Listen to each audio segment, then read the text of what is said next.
Hello and welcome back to the Aural Mess podcast. I'm joined tonight by my Twitter buddy, Jim Bricker. Hi, Jim. Hello, Chad. Good to be here. Auspicious introduction, I know. But why don't you tell the audience a bit more about yourself? Oh gosh, I am Chad and I met through our mutual zeal for Steely Dan, and I'm a 50x plus year old music head living in Northern California, and gosh, I don't know what to say. I've got a very checkered past, and I'm sure some of that will come up as we talk. And I find out the more that Chad and I actually talk together, the more it seems like we've got all these cross connections and similarities that don't quite make us separated at birth, but pretty close. People would be suspicious, I think. I think so too, and it's refreshing to have a fellow 50 plus something on the show. I had Dave, who goes by Sproles on Twitter. I think he was the only other person close to my age. I've been blessed with a bunch of younger folks that have wanted to come on and done some really great conversations around Steely Dan and other music and everything else. So good to have a compatriot. Yeah, it is nice to have someone in the wheelhouse. When I was doing a work meeting earlier today, we were talking about music, and someone said about making mixtapes. And the youngest guy in the group, who was just graduated college, so his early 20s, he's like, mixtapes, that's with cassettes, right? And I just kind of shook my head and said, dude, I don't even want to talk to you. I don't need more that makes me feel old. So yeah, tell me about it. Oh, got a siren going by outside. Sorry, hold on. Uh-oh. Hope everyone's okay. Yeah, me too. That's the first time that's happened on an episode. Anyway, moving right along. So, Jim, what are you listening to these days? What's in your, speaking of mixtapes, what's on your current mixtape? My current mixtape is kind of all over the place, and that's in prep for a bunch of other YouTube-y type stuff I'm working on. But really what's been in my wheelhouse lately is, as far as new releases go, there's a album that's come out by Christian McBride and Edgar Meyer, two acoustic bass players. It's called But Who's Gonna Play the Melody? But it's fantastic. I mean, they both have a touch and facility with melody and rhythm, of course, and it's just they lock in together really, really well. It's a great blending of styles. Edgar Meyer comes from more of a classical and bluegrass background, and Christian McBride is just like the primo acoustic bass player in jazz, and so it's just this really great meld. Speaking of bluegrass and jazz, one of the other things I'm listening to is a very recent Bela Fleck release where he does 3 different versions of Rhapsody in Blue. One that is very blues-based, one that's with a full orchestra where the banjo is taking the piano part, and the third version is basically a bluegrass version of Rhapsody in Blue, and it is one of the most wonderful things I've ever heard. Again, it's just a very perfect melding of those two genres. And for folks who don't know Bela Fleck and their music fans, you're missing out, guys. He basically owns the banjo. That's just one of those like downbeat categories that they just retire because they know they're going to give it to Bela Fleck every year anyway. He's just redefined what's possible with the instrument. So, and there's a couple other things that I'm kind of working on, but nothing comes to mind at the moment. I'm actually getting involved with another YouTube channel called The Music Den. And on the Music Den, I've done one session with them, and another one that we're going to do in a couple of days, talking about Pat Metheny, which is one of my big 3 musical loves, and then we're going to go into all sorts of weird directions, talking about John Zorn and Frank Zappa, talking about kind of like what's new that's this year that's come out, some of the things that we enjoy and want to recommend. So there's a lot that's floating around in my head, and I'm afraid the only things that are landing right now are Zappa and Zorn for some reason. You're at the end of your alphabet, apparently. I've just gone straight to the end. So, it's kind of funny because we do cross over, I think, in a lot of our musical taste. But there's just a couple of things that I just can't seem to wrap my head around. And I try and I've tried and I try, every few years. And, you're a big Progressive fan. You're a huge Pat Metheny fan. I like Pat Metheny. I don't want to sit and listen to him, like I do with other artists. And I don't know why that is. Like, I don't know why I don't get into it. So tell me, you've got this super sophisticated, at least in my opinion, sort of musical taste. Do you play? Did you come from a musical family? Like, how did you get this deep jazz and sort of, avant-garde music backgrounds? Good question. No, I don't play. I don't play a note.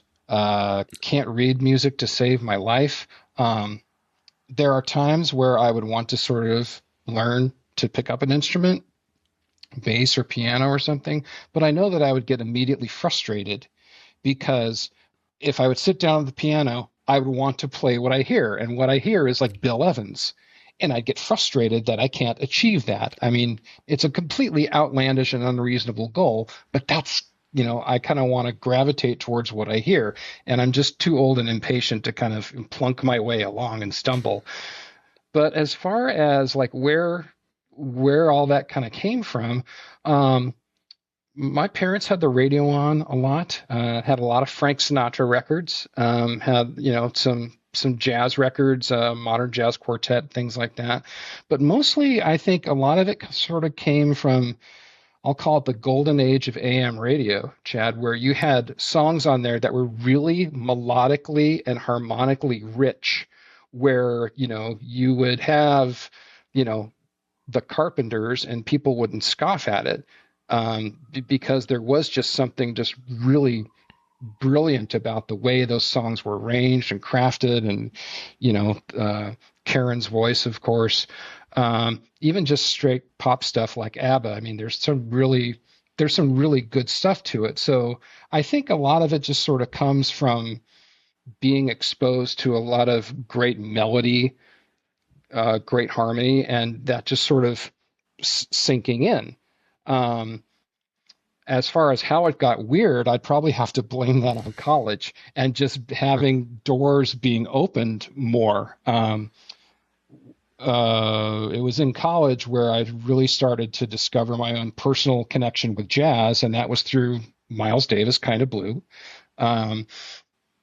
Getting into progressive rock a bit more at that time, discovering Genesis during the Hackett era, and then working my way backwards. King Crimson, same thing. But the longer I stay on the internet and meet people like yourself and other folks through Twitter, the more I find out that the less I really know. There's guys out there who have this just encyclopedic, massive database in their head for prog and things like that, and they just totally eclipse me in where they're at. And so while I appreciate the kind words on your part, I would say I'm like middle of the road maybe in terms of really getting prog. I can throw out some band names out there, but I couldn't, if I tripped over one of their songs, I probably wouldn't know it. So I'm more stuck with the big guns, the Genesis, yes, King Crimson especially, and so I guess the weird left turn sort of came from that, and I don't know what it is about it, Chad. There's just something about it that when it's not musical masturbation and just flurries of notes and changing time signatures and just showing off for the sake of showing off, I can't really wrap around my head around those things. But if there's some sort of melodic or harmonic connection to it, which again is weird. I'm talking about, John Zorn and King Crimson. But there does exist a logic in there where there's a musical cohesion where it all kind of makes sense, and it's not just a flurry of notes. Right. The one illustration that I have that I think kind of sums that up pretty well is that when I was a senior in high school, I began to hear Al Di Meola and kind of appreciate a lot of what he has to bring to the plate. And, he's really fast. He shreds. When you're a senior in high school and you're a guy, you're like, oh, this is awesome, man. Yeah. Shortly after that time, though, someone had played a Pat Metheny record for me. And to me, that's where things kind of exploded in my head, because going back to my comment about pop music on AM radio, there's a melodic and a harmonic depth in how Metheny composes and performs and approaches his instrument. Whether that's playing fast or whether that's knowing where, to let silence sort of take the melody for, a few beats. I liken it, if you kind of compare Di Meola and Metheny. To me, Di Meola is all icing. It's it's frosting. It looks good. Sugary, sweet, colorful. Metheny is the cake. He is the basis upon which the frosting can even sort of hang out. And so that's how I tend to think about it. I'm more driven by cake, which I need to work on. But don't we all? Yeah. So that's kind of, a bit of my journey about how I got to this weird place in music. And of course, along the way, Steely Dan was discovered and just embraced wholeheartedly. So I guess that's Steely Dan was probably another launching point into, more sophisticated uses of music in terms of, melodic and harmonic development. I still don't feel like I have the right vocabulary to describe these things. I know I didn't back in 1977 when I heard Asia, but it, from a layman's standpoint of just someone who enjoys music, that's how I tend to describe it. Yeah, hey, that makes sense. Steely Dan for me was also a jumping off point for, sophisticated music, weird music, whatever you want to call it, because it was always there. It was on AM radio and, in the 70s and the 80s growing up, and FM radio, FM. Had to get the reference in there. But it just, it didn't sound like anything else, right? It always, to me, was off into its own sort of category. And I couldn't understand why until I got much older and, started playing music myself. And not that I'm anywhere near the level of, being able to play Steely Dan type stuff, but just having a little bit of theory and a little bit of, practical knowledge sort of goes a long way listening to things. And I think the most progressive I got, and the most progressive I still get, if you want to even call it that, took me a long time to come around to Rush.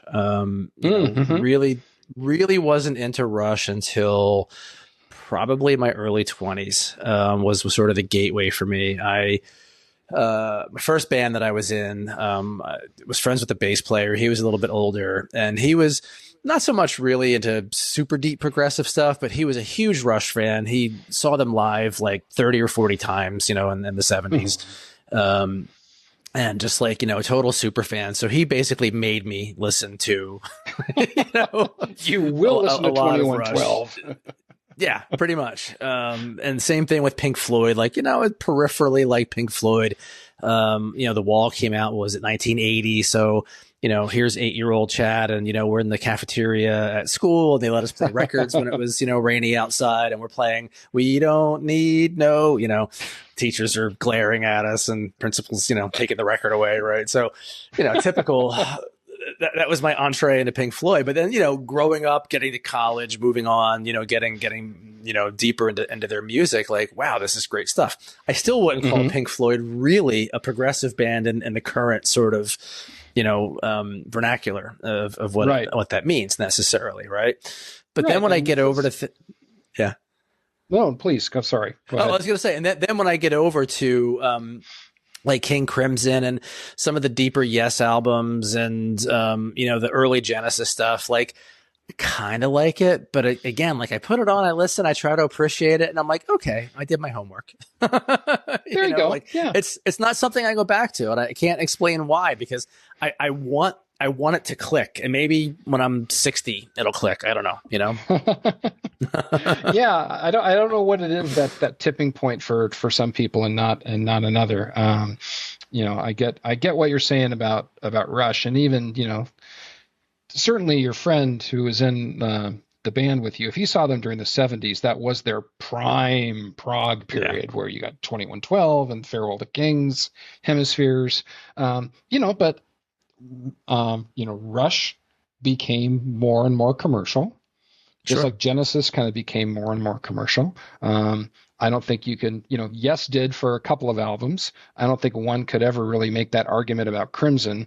But it also might be a thing where maybe the times kind of caught up to them and began to appreciate them more as well. The Rush never, not that this is the ultimate arbiter of anything good, but they never hit the cover of Rolling Stone until like their very last tour, when it's like it was kind of like a Revenge of the Nerds story, where I think that was the tag on the cover as well. But yeah, it's like people have accepted it. They've come around. They've appreciated it. It's like you can't deny. A lot of stuff about prog is that you cannot deny the expert musicianship there. And yes, but again, it's not just having, back to my Di Meola thing, it's not just about having the chops and the speed, it's about what you do with it. Yeah. And it's knowing when not to play, and like you said, kind of like when to lay out, right? I mean, the flurry of notes, the technical wizardry, that's really cool. When I was a teenager, when I was in my 20s, and I listened to not jazz, not progressive, but like Joe Satriani or Steve Vai, when they were doing like these just shredding guitar instrumental things, I was so into that stuff, and I was like, those guys are my guitar heroes. But listening back now, it's like, it's cool. There's a couple songs that I still love by Satriani, but more the groove driven, less showy songs, right? Right, absolutely. Yeah. So you're talking about like Surfing with the Alien, albums like that around that time. Yeah, exactly. Yeah. See, that was something that I never really made a connection with. So I think by that time I had kind of said, all right, I'm not into the histrionics. I don't want to go there. Enough. Well, it's kind of funny. I went and saw the G3 tour. I forget what year it was. It had to be the mid 90s, 96 maybe.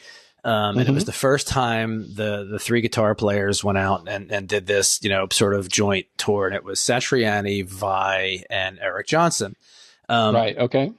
I didn't really know much of Eric Johnson before I saw him play live, but of the three, he was my favorite. I mean, I fell in love with his music more so than the other two, because he was playing more blues influenced stuff and sort of had a real, just, I guess more of a jazz flavor to some of his things, more so than the other two guys who were just up there showboating. You know what I mean? So for him to come out and just completely have this technical expertise, but at the same time have like feel, which I always found lacking in the other two. It was just like, wow, okay, so you can marry the two and have it work, So huge Eric Johnson fan to this day. Nice. Yeah, that's I'm not very familiar with Eric. I know, is it Avia Music.com? Is that that was the one big album? That's the big album. Yeah. I've probably heard some of it on the radio, but there's nothing that connects with me at the moment. To your comment about Vai, one of the I haven't seen a lot of live shows in many years, but that's changing. The show I'm looking forward to seeing most coming up in September is to see the we'll call it the King Crimson 80s tribute tour with Adrian Belew and Tony Levin back in in their seats, but they're bringing along Danny Carey from Tool on drums. Oh, wow. Okay. To replace Bill Bruford, not like Bruford's replaceable, but Steve Vai is going to be doing Robert Fripp's parts. Oh, wow. Yeah, and Vai, I guess, is a huge Fripp fanatic, and Robert has said, yes, Steve, awesome, go forth and conquer and shred. And so it'll be interesting to kind of see his. Apparently, he's going to be faithful to the Fripp parts in where you need to be, because a lot of that music is, the guitar parts are extremely interlocked, and if you don't have each of them playing the 32nd note at the right time, the composition is going to fall apart. So it's going to be interesting to see how Steve brings his personality into that music, or even if it's possible. I mean, there are some Crimson tunes where it is just, shredding wallpaper, like Sartori and Tangier is basically a Fripp solo escapade. So I can see something like that being a vehicle for Steve just to kind of go off and really kind of nail it and make it his own within that Crimson palette. That was a pun, and I didn't even realize I was going to make it. I was more clever than I thought. But yeah, it's so that'll be really interesting to see. But yeah, that's the other show that I saw recently that was like the first one in a dozen years that I saw was the Bill Frisell trio in Berkeley. And so Bill, a guy named Thomas Morgan on acoustic bass, Rudy Royston on drums, and basically, Chad, it was just one show. Their first song was basically a medley of about 8 different tunes that lasted about 65 minutes, that they seamlessly dove and guided and just tiptoed their way from, 1 meter song to another, 1 key to another. And it was fascinating to watch musicians of that extremely high caliber connect with each other and seem like they're going without a net. Because nowhere along the way did Bill say, okay, now we're going to play Stella Bar Starlight or All the Things You Are. As far as I could see, the only person that had a set list there was Bill. And the rest of them just knew the cues. Wow. And knew where to take things. It was remarkable for it to be the first. Hard. Yeah. There's some videos out there on YouTube of the 3 of them playing as a trio, and I highly recommend it. Just the interplay and the listening that has to go on to kind of pull this off and just make it as cohesive and seamless as it was just fascinating. I just was slack-jawed the whole entire time. You'll have to send me a link, and I'll drop it in the show notes too, because I'd like to check that out for sure. Yeah, sure, I mean, yeah. Again, playing, having played in a band, the closest thing we got to a medley, well, it was a medley. We did a Zeppelin medley because, we didn't want to play a Zeppelin song all the way through, so we put 3 together. And just remembering the interplay and the cues, like you said, just for that, 7 or 8 minutes was hard enough. Mm-hmm. You can't imagine doing that for an hour, that's just crazy. Yeah. Yeah. It's just a whole nother level of musicianship. And it's kind of funny when you mentioned Vai going out on the road with Crimson. I just saw recently that I think Joe Satriani is doing like a Van Halen tribute, and I think it's with Sammy Hagar of all people, which, obviously it's going to be him, but yeah. So it's interesting because, who else could really play? I mean, I haven't followed enough of Wolfgang's career to know if he's as good as his father was. I know he's a shredder, but who could do Eddie Van Halen's guitar stuff, note for note, right? Besides somebody like a Joe Satriani, right? So it's just, yeah. Yeah. There's a whole world of, amazingly gifted musicians that are out there who can just, dance their way around a fretboard. I mean, YouTube's full of guys who are just incredible shredders and can play anything, whether it's, guitar or bass or whatnot. And you see these people like Nuno Bettencourt, I think is the name I remember from. I never heard of him until Rick Beato's channel, seeing an interview with him, and it was just like, wow, it was really fascinating. Yeah, there's not a lot of people who can fill Eddie's footsteps, but yet there's this universe of players out there who look like, at least for the short time it takes to film something, that they can just knock this stuff off. It's kind of jaw-dropping, the technical facility of some of these people, but are they good for the long term? Can they compose? What's their interplay with other people? How do they sit in a band context? Those are some of the things that I would really be interested in knowing about some of these people who are just these internet hotshots who I don't mean to knock their talent, because certainly I couldn't do any of that, but it just, to a degree, it kind of seems like frosting. There you go. Back to the frosting. Back to frosting. You mentioned, it all goes that. What we really want is cake. Damn it. Yes. You mentioned Nuno Bettencourt, and love him as a guitar player. People like to hate on Extreme. Poor Gary Sharon gets shit on a lot because, he fronted that sort of ill-fated third coming of Van Halen in the 90s or whatever. But Nuno is just a fantastic guitar player. One of my favorite riffs, and I'm pretty sure he wrote it, or maybe he just plays it really well. And a favorite guitar solo of mine is Janet Jackson's Black Cat. Okay. He plays lead on that track, and that song is just a banger to begin with. But his guitar work on that is just phenomenal. And some of Extreme stuff, they had a couple hits, I guess, and I wasn't really a big fan. But if you go back and listen to some of his guitar work, it's just phenomenal. Yeah. That's again, it's just one of these people that I had no concept of whatsoever. All of a sudden, he's on Beato's channel. I said, so okay, he's got to be someone. What rock hole have I been living in where I haven't heard of this guy? And yeah, definitely some amazing talent there. And I love it when Beato can gets well. Clearly, he's not new. He was new to me. But to the degree that he can get people out there that deserve some sort of wider recognition, like Michael O'Mardian. Yeah. He had that interview with the pianist Michael O'Mardian, who's got, from the Steely Dan sessions, who's got this amazing touch and facility.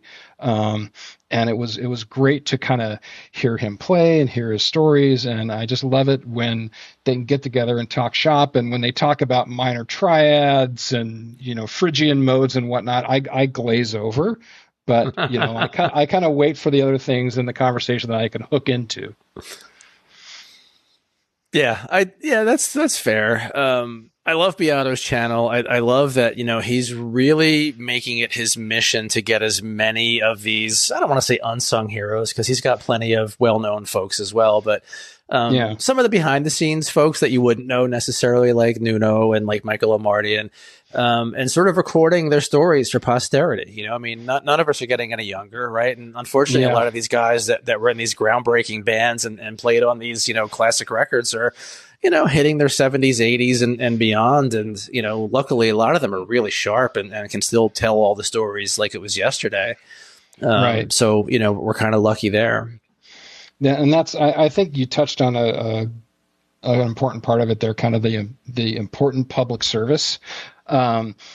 A lot of the YouTube reactors that are out there, yes, some of them are completely overblown, but to the fact that they're being turned on to, music that was like so important and so, groundbreaking for us seasoned professionals, and they can help get some context and understanding for what makes the music today. the internet is and YouTube are full of reactions to, Rush, and people's minds are blown. Steely Dan, and their minds are blown. So it's just nice to see that those things, they're classic for a reason. There's just something about them that has a level of depth that just isn't there for a lot of the modern music. I think I alluded to this fact that I was kind of going through a lot of newer releases and finding things on Spotify and checking out recommendations here or there, and there's a lot of it that I just find it's kind of lacking, where again it's sort of missing that melodic or harmonic depth, or just even something that's unique and pleasant. I guess the two have to go together to me, because you could be unique and it can be just this atonal mess. Doesn't mean I'm going to like it. So there has to be a pleasantness to it, for me to kind of find my way into it and enjoy the 40 minutes that I'm going to, dedicate to listening to it. There is some neat stuff that's out there. But it may just be one of those, let's call it the curse of the internet, where, it's this place where you can publish everything, and now you've got access to everything. So it seems like the joyous needles in the haystack that you can find are just so much rarer, because the haystacks are so freaking huge. Yes, for sure. There's so much stuff to go through. Spotify's like a fire hose, and if you let it be. Mm-hmm. And I just had this really great conversation on the last episode of the pod that I recorded that'll be coming out, right before yours. This woman Alex and I were talking about just that, how Spotify's great because, hey, all the music in the world at my fingertips, right? But Spotify is awful because all the music in the world at my fingertips, right? It's like you said, it's harder to get through and find that needle in the haystack. But, at the same time, I still do find gems. I might not find them through Spotify necessarily. Right. But I will, you've seen, and I think you've even offered up answers to me on Twitter. Every once in a while, I'm like, okay, I'm really bored with all my playlists. I'm sick of listening to Steely Dan right now, for the next day or so until I decide to listen to them again. And I'm driving into Manhattan for my, twice a week commute to work. Throw me a track that you're obsessed with right now. And, I get the smart asses that send me all the Steely Dan songs, and I'm like, yeah, I know. Right. But once in a while, somebody sends me something that I've, either never heard of the artist, or it's like a deep cut from an artist that I'm familiar with. And it's great because I'll start there. I'll throw them on my playlist. I'll really listen to them on the way in or the way home, whenever I'm in the mood for music in the car. And it's been great. One of them that just sort of came up organically, it wasn't an ask of mine, but somebody who I follow on Twitter, I think retweeted this band, or maybe it was Instagram, one of the social media channels, but the band's called East of June. Apparently they're from California. I'm not sure whereabouts, but great music. And I wanted to tie this back to what we were saying before, all these artists that just, write songs and record things on their laptops or whatever, that's fine. I respect that. But the painstaking artifice, if you will, of generations past is just not there anymore. And sometimes that's a good thing because, it lets people make music that they want to make and be able to make it, without all the money and the nonsense around it. But also it's like you get a lot of crap as well. Right. But what I find is kind of funny, and maybe I'm just showing my age here again too, is nobody makes albums anymore. A lot of bands don't make albums. So, case in point, this East of June, I immediately, heard the song that the person linked, and I was playing, and I was like, oh, I like this. Let me go see what else they have. And they've got a string of single releases on Spotify, which is great, but there's no album. So I don't know if are they gonna collect all these songs and make an album out of it at some point? Are they recording an album? Maybe they just had a string of singles and they're waiting to get money to go to the studio. Like, who knows? I mean, it could be any number of reasons why, but I just find it funny when an artist has, 15, 20 songs on Spotify and they're just songs. I think it's just the modern market, right? Sure. Yeah. And, we've reached a place technologically where people can do that. So it kind of changes the whole paradigm of, music distribution, and kind of as a consumer, you're consuming things as songs, as opposed to albums. Weird Al Yankovic comes to mind as someone who says, all right, I'm not going to do any albums anymore. I'm just going to be doing like songs every once in a while. And, who knows the real reason behind that. But, it's the days where you're making demos and shopping them to record execs for hopes of putting out an album. It's just not there anymore. And given everything that's happening with the advances of AI, it makes it all the more, everything can just become a studio creation, and right. the possibilities of putting out albums or playing live, diminishes, because everything is just this, it's just, craft work gone haywire. Yes, it's people on computers, but they're using them in ways that, couldn't have even been imagined back in the 80s. I was watching something today. I got stuck down the rabbit hole of the Amen break. And, nice. Again, here's like this 8-second sample of this totally amazing, drum fill that this guy was doing. And it's been lifted and shifted and stretched and compressed and squashed and, put through death metal filters and all these things, to the point where it's just not even recognizable for what it is. But yet the core of the sample is still there. People are using, I'm on my laptop right now. So, people are using things like this to do what, 7-8 musicians maybe would take hours to figure out doing. And, so I guess in a way, you saw the kerfuffle about the Apple ad with the new AirPad or whatever it's called, the iPad Air. And, I get where people are coming from. There's something about taking away the human element that's, sad.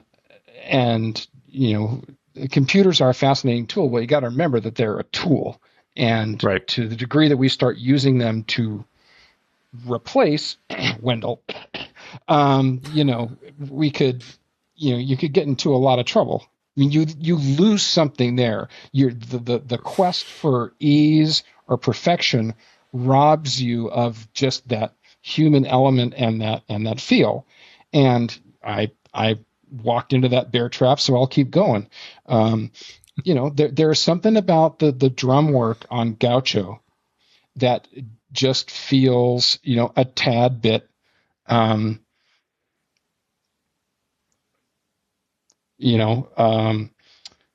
mechanized.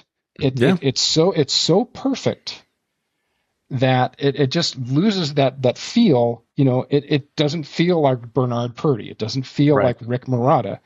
Even I don't know if there are Rick Marotta or Bernard Purdy imperfections on the Royal Scam or on Asia. There might be, but there's just something about the feel of those drums that Gaucho just doesn't replicate. And I'm not knocking on Gaucho the album because I love it and I know you love it dearly.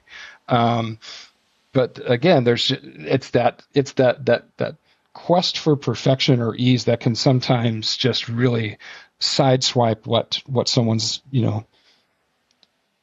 you kind of lose the forest for the trees, I guess is what I'm saying, Chad, is that you're chasing after one thing and it's like, oh, but you forget about this other thing that made that so much special. Yeah, and I think it was a lot. It was like a logical succession for Steely Dan in my mind, because they were always after the perfect drum take, right? Like they would bring in whole bands, and some of the session guys have been quoted as saying, like, we knew going into the session that they were going to throw everything away and just keep the drums, right? The whole idea of us playing in a room together was to get a drum track. And everything else might just be replaced, 3 more times before the final cut was done or whatever.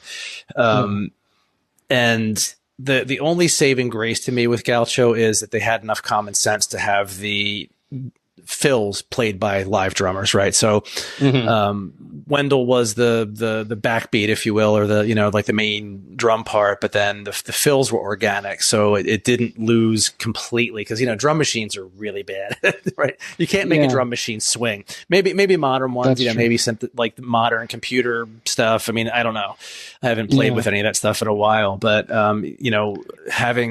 I used to have a Boss. Oh God, what was it? The little drum machine that was like this big, and it was like $100 back in the day, which was a lot of money for young me.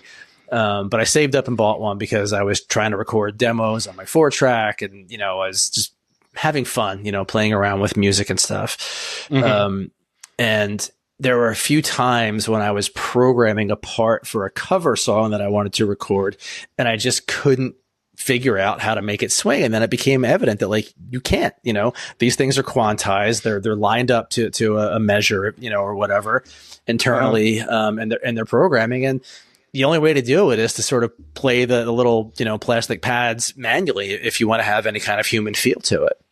Right. So I adopted that same methodology, without knowing anything about Wendell or, how Gaucho was recorded back then. But, a couple cover songs that I had recorded on my 4-track, I did the main drum parts, programmed, like laid out all the different measures and everything else. But when it came to like a fill that had to have a little bit of a breath to it, I would just go back and overdub those manually. So it makes sense, but, I don't know. It's the quest for perfection. I think it pissed a lot of people off, frankly, Yeah. It seemed that you kind of are describing a nice balance there. You're in a sense, you're using the programmed drums almost like a click track to metronomically keep you on the pulse and know where you're going, and constantly have the bass drum and the snares hit, and then you're able to then use your real hands to kind of figure out ride cymbal patterns, or hi-hat touches, or fills in between songs, or in between the main parts, to really kind of hold it together. But I want to press on something that you said there, related to the fills coming in on Gaucho. I don't know this for a fact, but one of the things that's always bugged me about Hey 19 is that the fills, I think, are all Wendell, because they all sound the same. Could be. Someone out there, check me, confirm me, set me right, do something. But it just seems like that's one thing where it really feels mechanized. Yeah, still great song. I love the sentiment. I love the groove. There's still that Steely Dan snark that's in there, and it's a great track. But boy, is it different than whatever I Got the News or Green Earrings. Yeah. Well, it's very, you're right. It's probably their most clinical song, if I had to pick one, in terms of the drums and the rhythm, for sure. And, going back to something you said, like, yeah, absolutely. Purdy and, Keltner and Porcaro and all the sort of heavy hitters, no pun intended, that were on all these Steely Dan songs. Of course, they're not playing perfect, mechanized level beats, right? Because it's humanly really not possible. Although funny story on that, by the way. I don't know if you're familiar with Smashing Pumpkins, the band, at all, or, if you listen to them. Yeah, a little bit. So their drummer for most of the first albums, and then I think he left for a while and came back. But Jimmy Chamberlain is one of my favorite drummers ever. Full stop. The guy is just amazing. Comes from a big band and jazz background. Like played with his dad, I think, in Chicago, and really has just unmatched meter, but he can swing like nobody's business. And the guy is just like a machine. Like, he's unreal. And he was just featured on Rick Beato's channel. He did an interview, which I was really excited about, because not only is he a fantastic drummer, he just knows so much about music, and he's just really, really smart about other things as well. Like, he seems like he's sort of a little bit of a Renaissance man, and I appreciate that. But listening to him tell the story about how the Pumpkins were in the studio, and I guess they were trying to work out the song, and something wasn't clicking. So they said, hey, what if we take the A part from this song that we sort of half finished and put it together with the B track, or the B part from this song that we sort of half finished. And the engineer was like, well, I can't just combine those on tape because, you guys didn't play to a click. And they were like, just try it. Let's see how it sounds. And sure enough, it matched. Okay. Wow. Yeah. And I was like, I don't know many drummers that can do that. And I like to say this, I probably said it a bunch of times already on this podcast, but I'll say it again. The drumming in the song Cherub Rock, which is the opening cut on Siamese Dream, his hi-hat and his ride cymbal in that song, you can set your watch by them. I mean, it's just, it drives the song, and just hearing how it's working in the production of that tune is just unreal. Butch Vig and Billy Corgan produced the album and just outdid themselves. I mean, it's just amazing. It's definitely my favorite Pumpkins album. One of my favorite albums ever. So strongly recommend that to anybody out there. I am going to have to check that out. I saw the interview with Jimmy, but since I didn't have an association with it, I didn't click on it.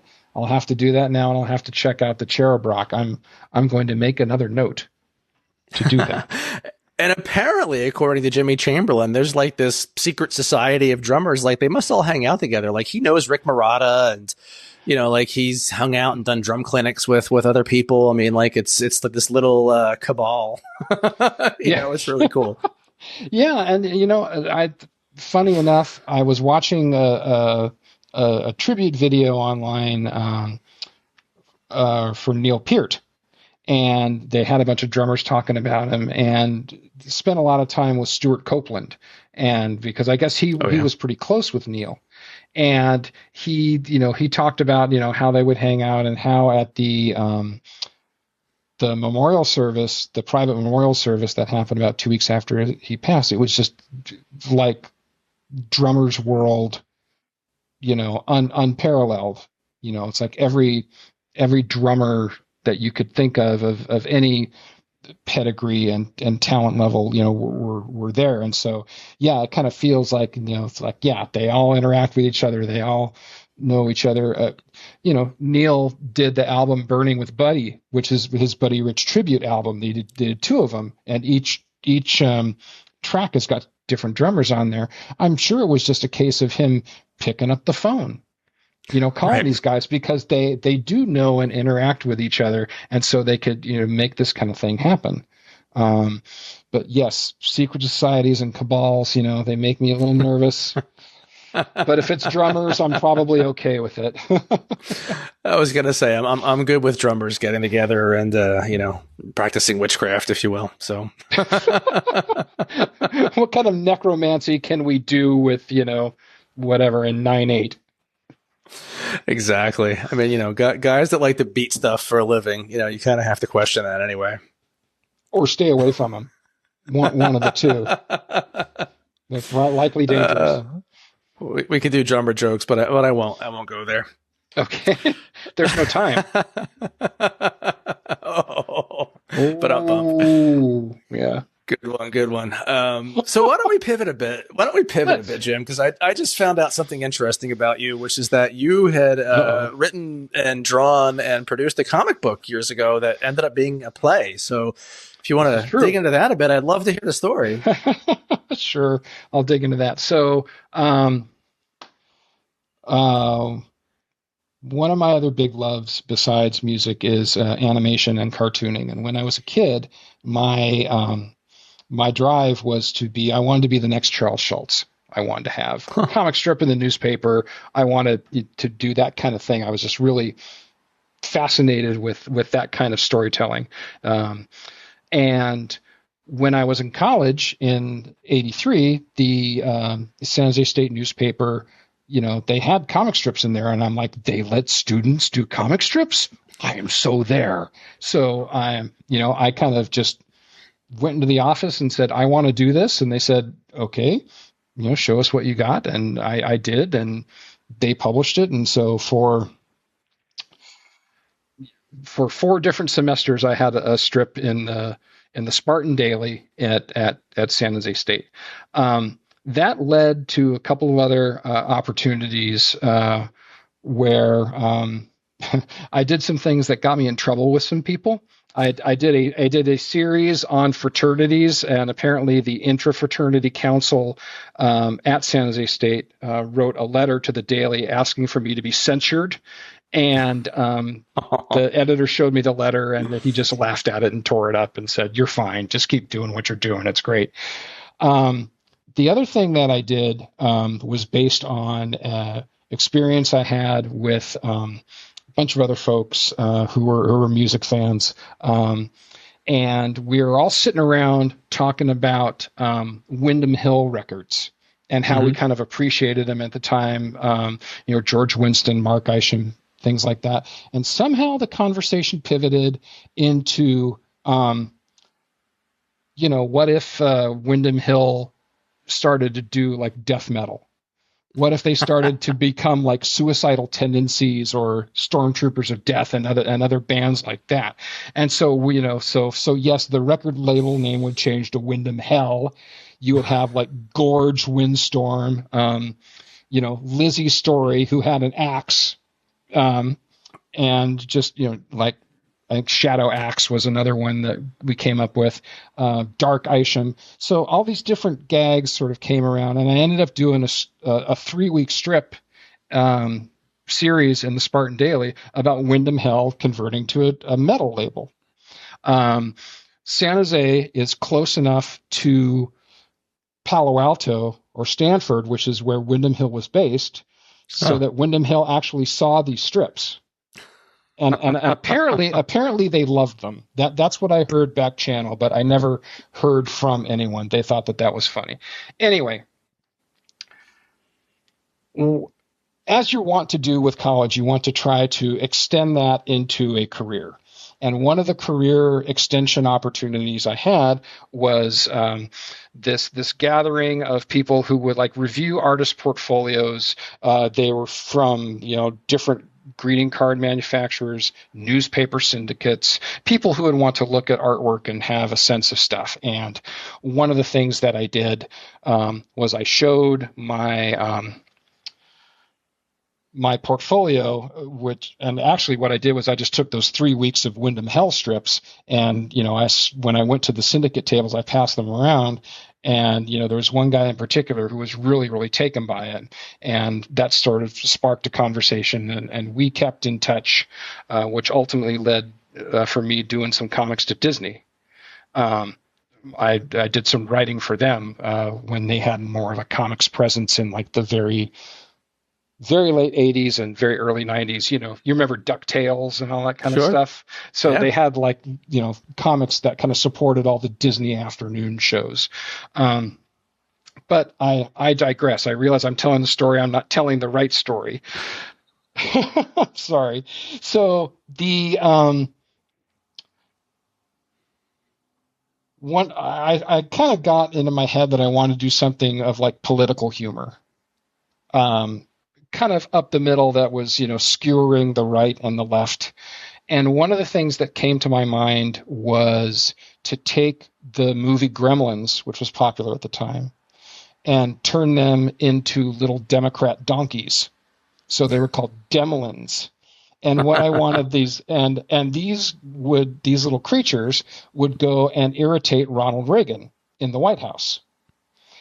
Being 1984, which I think is when this was done. And so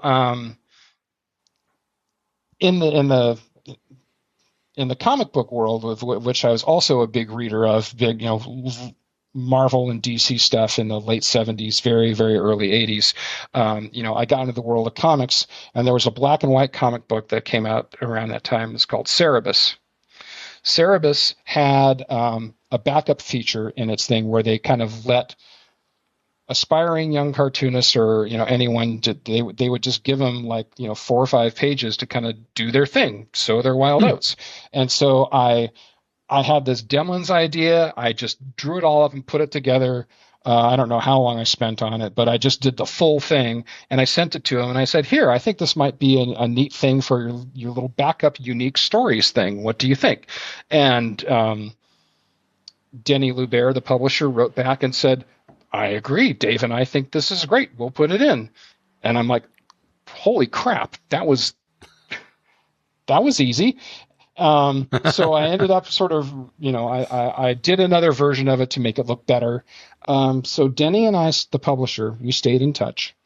And she said, well, what else you got for me? So I started down this road of doing something in a political vein. Again, just sort of observing different things, skewering the right, skewering the left. It really, everything was a target. Hence, everything was open season. And we talked about it, and she's like, well, this isn't really what I was thinking of. What about the stuff you were doing with your comic strip at San Jose State? And I had the idea, it's like, okay, maybe I can take some of the characters that were there and turn them into this, adapt it, if you will, and kind of expand it more into a comic book mode as opposed to the 3 or 4 panels a day gag thing. And then I could really explore some of the other things that I wanted to do about getting into relationship dynamics and different things there. And I did. So Renegade Press was the publisher. We had 6 issues of Open Season. That was the name of the comic. And I think the tagline for the comic was a nice little comic book about relationship hell.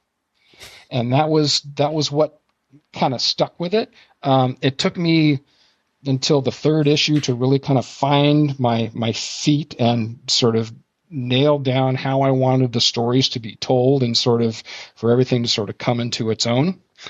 And then the comic book industry imploded with the black and white glut of comics and whatnot. So it folded after issue 6. There wasn't 7th issue, but getting into the comic book world, and you meet people there. There was a couple of guys who were dealers who would go to San Diego Comic-Con and all the big comic book conventions, and they had their boxes and boxes of comics and paraphernalia and stuff. And, they were really taken with Open Season. They really liked it. And they said, we've been thinking, me and my partner here have been thinking about getting into producing plays. And we'd like to see if you want to adapt Open Season as a stage play. Oh, wow. And I thought, okay. I kind of thought about it for, a minute, and I already kind of knew where I wanted Open Season to go story-wise in terms of, major conflicts and resolutions and different things like that.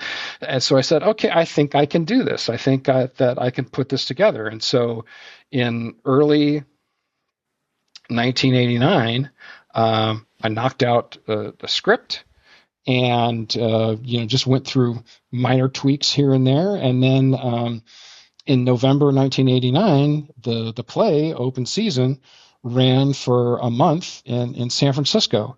Cool. We had probably somewhere between 20 and 30 performances. Got reviewed in the Chronicle, the Chronicle and the Examiner. The Chronicle review was good. The Examiner was like, meh. But, everyone in the cast was like taking issues like, this guy doesn't know what he's talking about. He's talking about this, that, or the other thing. He didn't get what we were really trying to do with the play. And I'm like, yeah, you're right. This guy's a moron. So, so that was my one, that also was kind of a stepping stone to something else that never really took off. Some of the actors that were involved with the open season play wanted to start like a theater collective within San Francisco, and they wanted me to kind of write some stuff for it because they wanted to have this kind of troupe thing where they could just do these shows that kind of felt a little like, Monty Python in a way, where the stories could just go in any, direction that it wanted to. And so I was involved in writing some stuff for them for a while, but it never really went anywhere. I think they might have filmed a couple of things just as concepts, but it never really took off. So yes, my career in comics kind of had this, you can draw a line from seeing newspaper comic strips when I was a kid to like buying Marvel comics off the racks of 7-Eleven in 1977 to college doing comic strips there, getting into black and white comics and doing the Demlin story in Cerebus, to open season, to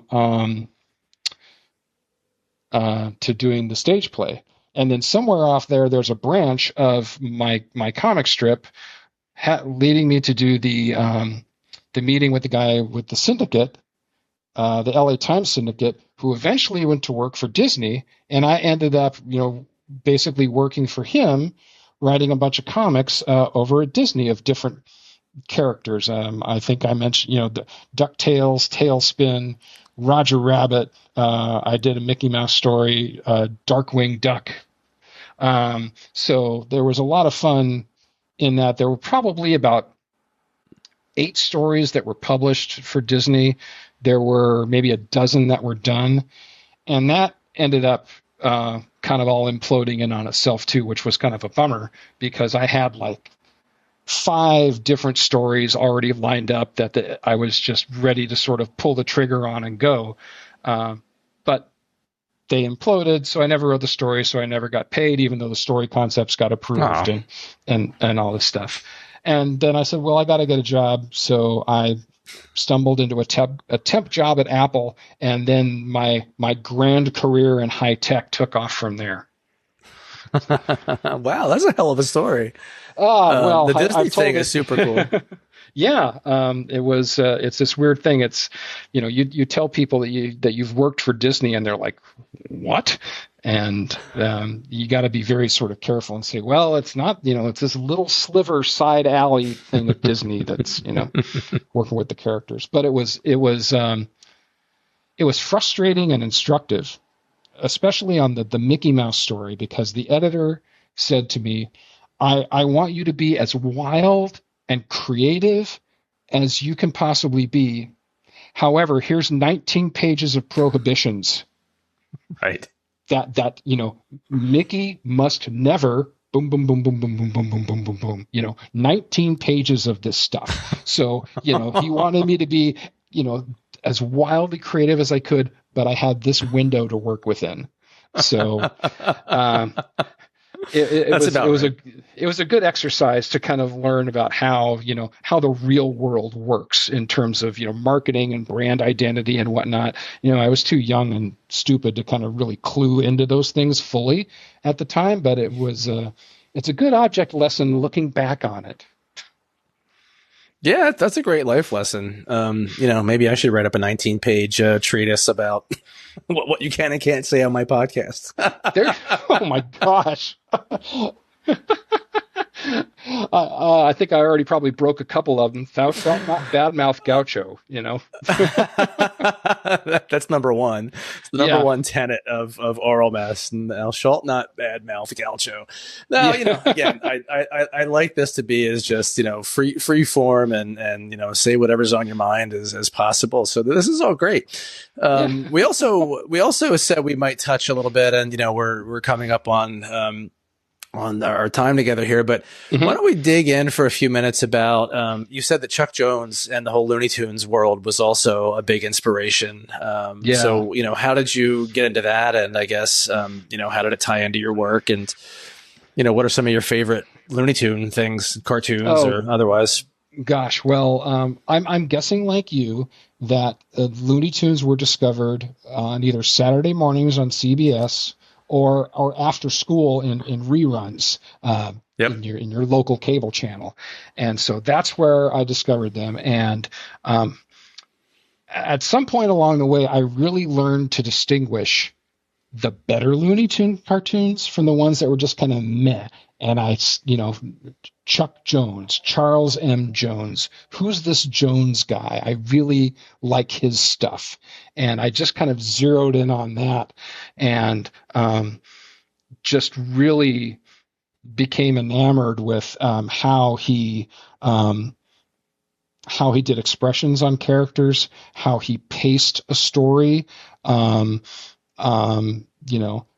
fact that he was free to do things like, One Froggy Evening while he would still do, Bugs and Roadrunner and different things like that to pay the bills. He still had this freedom to do other things. And it really, the Chuck Jones stuff really stuck with me in terms of how I approached my own cartooning. There were a lot of times where I would draw an expression of someone being, shocked or surprised or kind of going, "Oh," and I was just straight out of a Chuck Jones drawing, whether it was, the coyote or the bulldog or, something. It's like, yeah, I could pin that expression I had in my head to this particular Chuck Jones frame. And so he really, was an influence on just how I approached cartooning. And I did have the pleasure of meeting Chuck Jones once. This was when he did his first book, Chuck Amuck, I think. And it was a book signing tour. And so I went to San Francisco and met him, got him to sign the book. I told him how much One Froggy Evening meant to me and my father. He was just a perfect gentleman. And there was at one point in my comic collecting days where I actually had a pencil sketch that was an animation rough done by Chuck for the Duck Amuck cartoon. And it was something that was kind of unused, where Daffy's kind of looking ahead at the viewer, saying, it's like, all right, you 2-bit Rembrandt, I'm getting sick and tired of this. And it was a line that was never used in the cartoon, but I knew from the context exactly what it was from. I said, I know this is from Duck Amuck. It has to be. And this was, I bought it at San Diego Comic-Con in like 1988. It was $20. And, oh, wow. And that was a time where it's like a good or a classic like Wile E. Coyote or Bugs sketch that Chuck had done for a cartoon was going for like, 120 at the same table that I bought things from. And I felt like I was the luckiest guy that there is to stumble across something from Duck Amuck that was just so cheap. It's like, all right, I know what this is. I found this little treasure. Now I feel like Daffy Duck. It's mine. Give me. You're a happy miser. Exactly that. And then years later, I finally had the good sense. It's like, let me just be sure I have what I have. And I sent a letter to his daughter, who's the caretaker of his estate and business affairs and all the lithography and all the things that come out under his name, and photocopied it and said, have this, bought it, here's where I bought it, here's what I think it's from, can you validate this for me? And she's like, yep, you nailed it. It's exactly what you think it is. It's from this, And yeah, so that's my Chuck Jones story. And yeah, my love for Chuck Jones still exists. For a period of decades as a father, probably for 20 years running, every Father's Day we'd watch the Bear for Punishment cartoon. Where it's Father's Day, dear, and just all the abuse that he goes through from his wife and his son. So yeah, Chuck Jones still has a special place in my heart, and I want Warner Brothers to do like an entire DVD series of just all the Chuck Jones cartoons. It's not too much to ask. I know I'm not the only person who would buy this. I Oh know yeah, there for would sure. be people out there who it's like, okay, I'll take the Sniffles the Mouse stuff. I'll take the stuff at the very, very end that was more Abe Levitow and Ken Harris than it was Chuck Jones. I want all of the middle stuff. I want all that Yes. stuff from 46, from the hypochondriac cat or whatever that was called, and Waikiki Wabbit, all the way Yes. through What's Opera Doc and things like that. That's just pure gold, to me. Oh yeah, that was the golden age of Looney Tunes for sure. So yeah, just like you, grew up watching it. I have two older siblings. There are some years between us. My brother's 11 years older. My sister's 13 years older. So they grew up watching Looney Tunes, and of course, me as a very young kid, just cut my teeth on it really.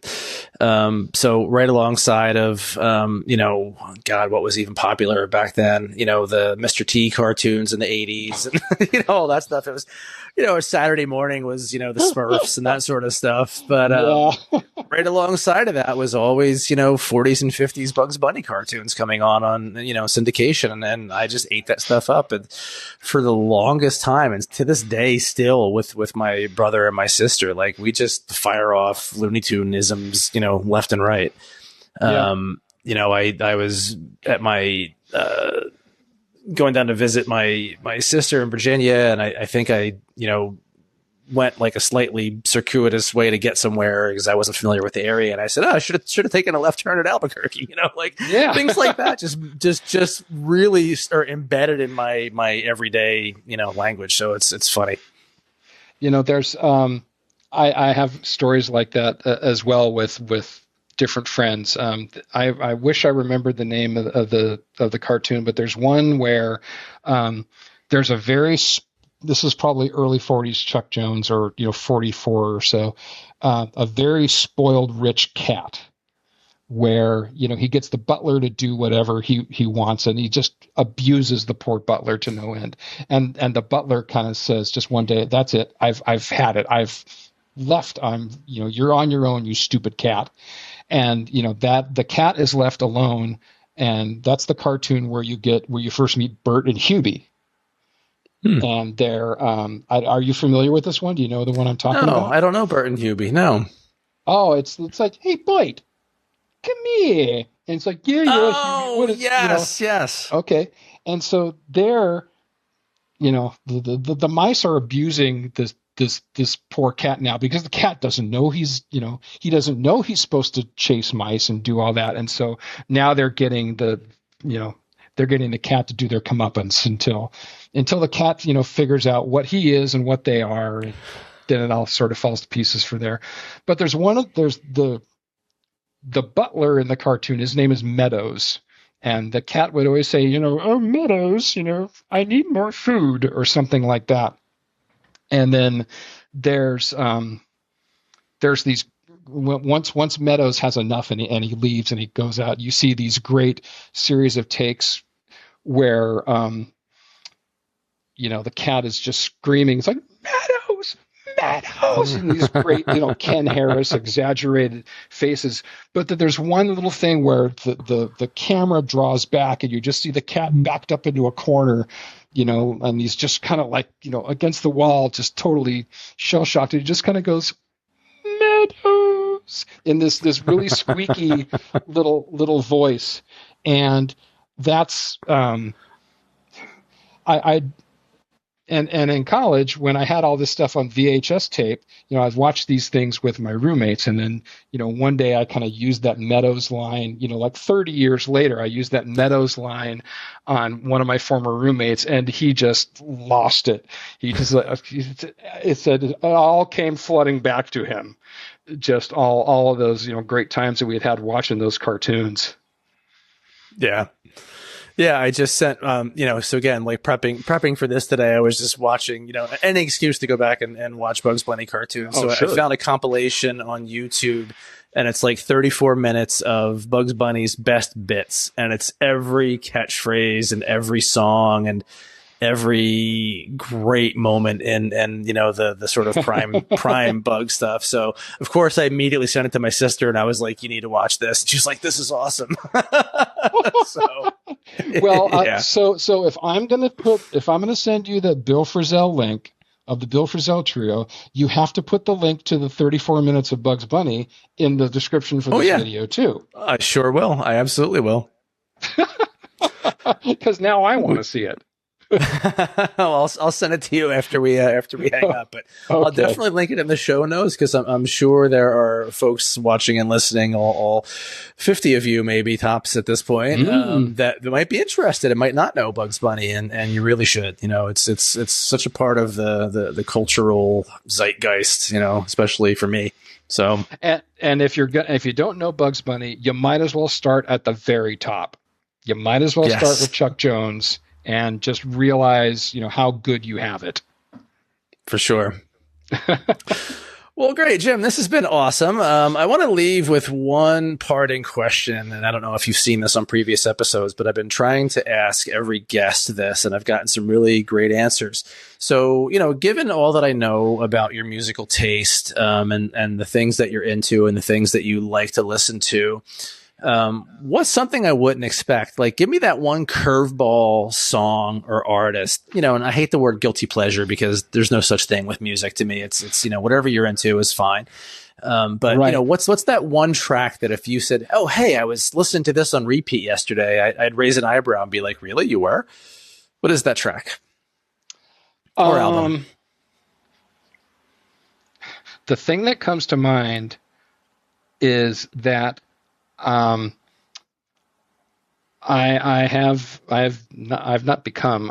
a fan of the two Taylor Swift records, Folklore and the other one whose name I don't remember at the moment.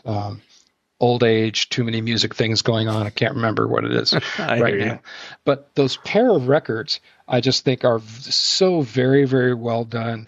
Again, just very wonderfully produced, great songs that you can really get your hooks into. They're not, you know, they were a left turn. They don't sound like everything else on pop radio. They may have sounded like umpteen other like indie bands that I'm not aware of, but there was just something about the melding of that style with, you know, her style that just really, you know, connected with me. Now, I don't really care for much other Taylor Swift stuff that's out there, and I've heard some. Well, there's a couple of things on Red that I think are pretty good, but overall, I'm not really, you know, a Swiftie by any way, shape, or form. But I do like those two records. Interesting. Okay, good answer. No, I mean very self-conscious. No. I mean that in the best possible way. Like I said, there's no wrong answer. There's no guilty pleasure. There's no shame. I mean, like I listen to so much stuff that you would never think. I mean, of course, now I can't think of anything, you know, embarrassing off the top of my head. You know, something, and I may have said this on a previous episode, but it still comes up on my liked songs or like, you know, my top songs playlist, and I never skip it. And it's Mama's Broken Heart by Miranda Lambert, who, you know, I am so not into modern country. I love classic country, you know, Willie and Waylon and Dolly and, you know, Johnny Cash and all that stuff. But like anything after, you know, probably the early 80s, I kind of tuned out of. But that song, and by the way, that song was written or co-written by Casey Musgraves, who I also adore as an artist.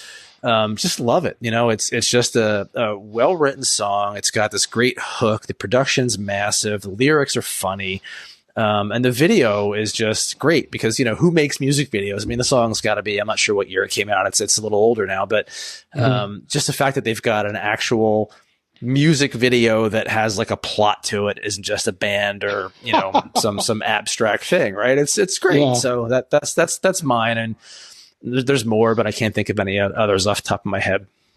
It's funny that you mentioned that, because that sort of brings up a whole nother topic of things we could sort of rat hole on, which is, country and sort of how it got to where it is now, maybe how it sort of replaced a lot of the, in a way, kind of the classic AM radio that we grew up with. And it's, that would be a whole other topic to sort of delve like another episode at some point. Could be. I'm setting myself up for failure, because now I'm going to go, what country do I know?